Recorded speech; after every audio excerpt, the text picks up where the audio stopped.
କୋଣାର୍କରେ ପରିବର୍ତ୍ତନର ପୋଷ୍ଟର, ଯାତ୍ରା କଳାକାର ବଦଳରେ ମୁଖ୍ୟମନ୍ତ୍ରୀଙ୍କ ଆଧିପତ୍ୟ।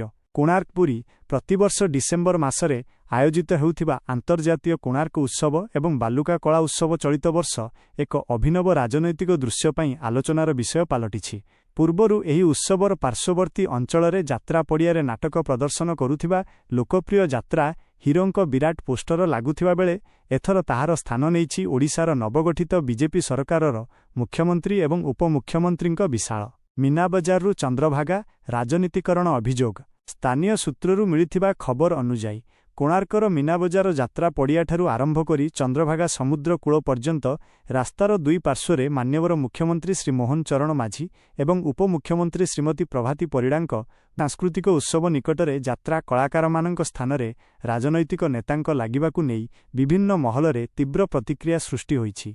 ଅନେକ ସାଧାରଣ ଲୋକ ଓ ବୁଦ୍ଧିଜୀବୀ ଏହାକୁ ଉତ୍ସବର ଅଯଥା ରାଜନୀତିକରଣ ବୋଲି ଅଭିଯୋଗ କରିଛନ୍ତି। ଭାରତୀୟ ଯାତ୍ରା ପାର୍ଟିକୁ ନେଇ ପୁଣି ସମାଲୋଚନା। ବିରୋଧୀ ଦଳମାନେ ପୁଣି ଥରେ ଭାରତୀୟ ଜନତା ପାର୍ଟି ବିଜେପିକୁ କଟାକ୍ଷ କରିବା ଆରମ୍ଭ କରିଛନ୍ତି। ବିଜେପିର ବାରମ୍ବାର ଯାତ୍ରା ଭିତ୍ତିକ କାର୍ଯ୍ୟକ୍ରମ ପାଇଁ ଅନେକ ସମୟରେ ଉପହାସ ଛଳରେ ଏହାକୁ ଭାରତୀୟ ଯାତ୍ରା ପାର୍ଟି ବୋଲି ସମ୍ବୋଧନ କରାଯାଉଥିଲା।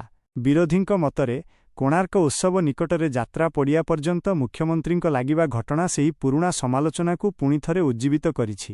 ସେମାନେ ଅଭିଯୋଗ କରିଛନ୍ତି ଯେ ନୂଆ ସରକାର ସାଂସ୍କୃତିକ କାର୍ଯ୍ୟକ୍ରମର ପରିବେଶକୁ ରାଜନୈତିକ ପ୍ରଚାରରେ ବ୍ୟବହାର କରୁ